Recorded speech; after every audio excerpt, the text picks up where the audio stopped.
Bonjour tout le monde, c'est Maud, je vous retrouve pour un nouveau point lecture dans lequel je vais vous parler du premier tome de L'Auberge entre les mondes, péril en cuisine de Jean-Luc Marcastel, paru chez Flammarion Jeunesse. On continuera avec de la jeunesse avec le premier tome du Noir et ma couleur, Le Pari de Olivier Gay, paru chez Rajo. Et on terminera avec pas du tout de la jeunesse, avec Le Dieu Oiseau de Aurélie Wellenstein, paru chez Scrinéo.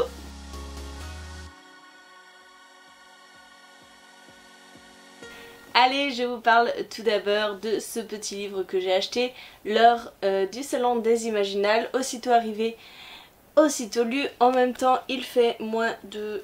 Non, il fait pas moins de 200 pages. En fait, il fait 250 pages.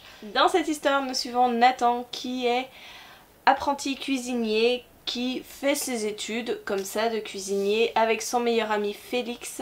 Ils vont être embauchés tous les deux dans une auberge quelque part en haut sur la montagne, et en fait ils vont s'apercevoir en arrivant là-bas, même avant, quand le chauffeur va venir les chercher à la gare, qu'il se passe des choses assez étranges. Voilà, que vraiment très étranges. Ils vont s'apercevoir que cette auberge communique entre différents mondes, 1000 plus particulièrement. Et voilà, c'est un petit peu leurs aventures à la découverte de cette auberge. J'ai franchement passé un très bon moment avec cette petite histoire jeunesse.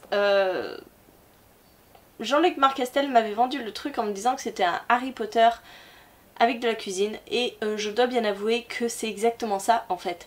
Parce que nous avons le héros principal qui se découvre des sortes de pouvoirs. Je n'ai pas trop envie de vous spoiler, mais c'est compliqué de vous expliquer le parallèle sans évoquer ses pouvoirs. Il va être accompagné de Félix, son meilleur ami, et d'une jeune fille fan qui elle est embauchée par l'auberge, qui est assez austère, qui semble connaître tout sur tout. Ça ne vous rappelle personne? Il va y avoir un grand ennemi dont il faut éviter de prononcer le nom. Oui, à ce moment-là, il y a beaucoup de coïncidences, je suis d'accord. Mais ça a très bien marché, il y a quand même pas mal d'action dans ce tome-ci. On part sur un tome assez classique où on découvre l'univers et aussi on va partir dans une sorte de quête dans ce premier épisode. Oui, j'apparente ça à un épisode, je ne sais pas pourquoi. Bon, dans ce premier tome, on va partir à la recherche de quelque chose. Nathan va devoir le retrouver. Et voilà. C'était très sympa, c'était une lecture très fluide, j'aime beaucoup l'écriture de Jean-Luc Marcastel et j'ai hâte de voir la suite pour développer un petit peu plus cet univers qui, bien sûr, n'est pas assez fouillé. En 200 pages, c'est pas possible de faire quelque chose de très fouillé, donc j'en demande plus, toujours plus, et j'espère que je serai satisfaite avec la suite. Par contre, il y a quelque chose que j'ai pas forcément aimé, c'est ce petit additif qu'il y a en fin de livre, les bonnes recettes de... je ne sais même pas comment ça se dit. Les bonnes recettes des deux cuistots en fait, où il y a une sorte de dialogue en fin de livre, où ils parlent d'une recette, un petit peu comme s'ils étaient devant une émission de télé. Ça m'a un peu gonflé. Je dois bien avouer, ça m'a gonflé. Donc c'est pas le meilleur, hein. Voilà, arrêtez-vous à l'histoire, ça c'est juste du bonus, mais pas un bonus très très bon. On continue avec la jeunesse et avec Le Noir et ma couleur de Olivier Gay, que j'ai lu en lecture commune avec Azaniel de la chaîne de Plumes et d'encre. En fait, on a décidé de se lire les Olivier Gay ensemble, puisqu'on avait commencé avec Les Épées de glace, on a continué avec La main de l'empereur et Le Noir et ma couleur. Oui, j'ai l'ancienne édition et j'ai cherché un petit peu partout pour la suite et en fait c'est compliqué de les trouver dans l'ancienne édition.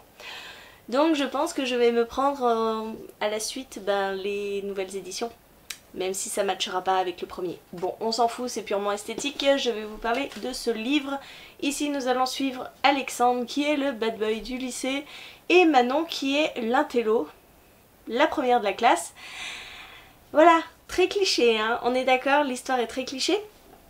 Alexandre va faire un pari avec ses potes en disant qu'il va réussir à décoincer Manon, sauf qu'il ne va pas du tout prendre en compte que Manon n'est pas une fille ordinaire, c'est une magicienne des couleurs et ça va pas se passer comme il l'avait prévu, ça ne va pas être aussi facile que ce qu'il avait prévu et il va se retrouver embarqué dans une dans un monde de magie qu'il ne connaît pas et que bien sûr il n'avait pas l'intention de découvrir. Encore une fois, c'était une lecture très sympa, j'ai beaucoup aimé. Voilà, malgré tous les clichés, de toute façon j'étais prévenue. Quand j'ai commencé cette saga, je savais très bien qu'Olivier Gay jouait sur tous les clichés de young adulte, c'est-à-dire le bad boy, l'intello, un rapprochement, on ne s'aime pas, on ne se supporte pas, et puis forcément on va commencer à se titiller. Bref, tous les clichés de la romance young adulte. Sauf que j'ai beaucoup aimé tout ce qui a attrait à la magie des couleurs, c'est hyper intéressant. On en découvre un petit peu dans ce tome, mais j'ai quand même envie d'en savoir plus, hein, bien sûr. À la fin de ce tome, il se met en place quelque chose qui est intriguant. J'ai envie d'en connaître plus, je sens que les personnages vont être dans une panade pas possible, et ça me donne envie d'en découvrir plus, et voilà, j'ai envie de me ruer sur le tome 2 que je n'ai pas. Donc voilà, il faudra que je prenne la nouvelle édition. Mais franchement, j'aime beaucoup la plume d'Olivier Gay. Je trouve, en tout cas, j'ai préféré ce premier tome du Noir et ma couleur à celui de la magie de Paris. Je ne sais pas pourquoi. Je ne sais pas. Franchement, pourquoi? Pourtant, Alexandre est quand même très très vulgaire. Hein. Ça, je ne dis pas le contraire. Et Thomas est moins vulgaire quand même dans la magie de Paris. Bref, je vous fais un parallèle qui ne sert absolument à rien. C'est simplement que Olivier Gay, je ne le connaissais pas vraiment en jeunesse. Je n'ai lu que ses premiers tomes de ses sagas jeunesse et ma foi, celui-ci m'intrigue vraiment beaucoup et je vais continuer cette saga avec grand plaisir. Et on va passer à ce livre-ci que j'ai aussi pris aux Imaginales et que j'ai lu en lecture commune avec Marilyn Titoumamax. Et je pense qu'on est unanime sur le sujet, on a adoré ce roman. Je suis pas loin du coup de cœur. Pourquoi je vous dis pas loin et pourquoi je ne vous dis pas c'est un coup de cœur? Franchement, j'en sais rien. C'est peut-être la fin qui m'a pas déçue. Non, je suis pas déçue de la fin, mais qui m'a peut-être laissé sur une note un petit peu trop ouverte. Voilà. Ici, nous allons suivre Faolan, qui 10 ans auparavant s'est vu réduire en esclavage par le fils du vainqueur du comment ça s'appelle, de la compétition qui détermine un petit peu le chef de l'île. Faolan a vu son père se faire dévorer par le vainqueur. Sa mère se faire exécuter, torturer, ce que vous voulez. Son frère, je ne sais plus, c'était son frère. Bref, sa famille a été massacrée. Il est le seul survivant et il compte bien prendre sa revanche puisque tous les 10 ans cette compétition revient. Et cette année, il veut participer, il veut devenir le chef de clan et il veut donc se venger en organisant le banquet dans le clan du bras de fer, ce clan qu'il a asservi pendant 10 ans, et surtout face à son ennemi Torok qui l'a réduit en esclavage. Et franchement, mon Dieu, que j'ai adoré cette lecture. C'est glauque à souhait, c'est des fois c'est à la limite du haut le cœur, parce qu'on a des scènes de cannibalisme, hein, on bouffe des cœurs à tout va dans ce livre, on torture, on blesse mortellement, on n'a pas de sentiments. Mais alors, j'ai adoré la psychologie de Faolan qui était très poussée. Franchement, on peut le retourner dans tous les sens. Faolan, eh ben, je pense qu'on peut faire un mémoire dessus.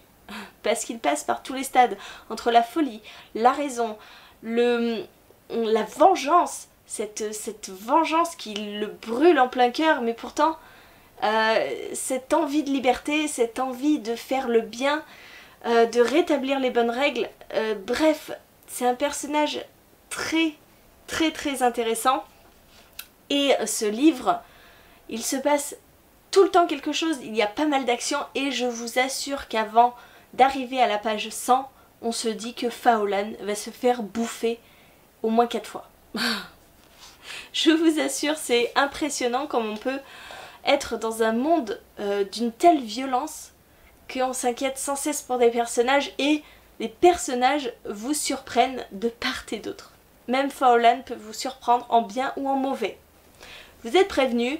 C'est un livre très dur, que moi j'ai trouvé très dur. C'est pas à la portée de tout le monde, je vous assure. Éloignez les enfants de ce livre. Mais mon Dieu que c'était bon quoi. J'ai l'impression d'être très étrange en vous disant que j'ai aimé un livre sur le cannibalisme, sur l'envie de pouvoir, la soif de pouvoir. Mais c'était trop bon. Voilà. J'ai adoré, et ouais, ça pourrait peut-être s'apparenter à un petit coup de cœur. Voilà, je vous ai parlé de ces 3 très bonnes lectures. J'espère que vous aussi vous lirez Le Dieu Oiseau et ces 2 autres petits livres jeunesse. N'hésitez pas à me dire en commentaire si vous avez lu un de ces livres, si vous les connaissez et si ils vous donnent envie. En attendant, je vous fais de gros bisous, je vous souhaite de très bonnes lectures et je vous dis à très bientôt pour une nouvelle vidéo.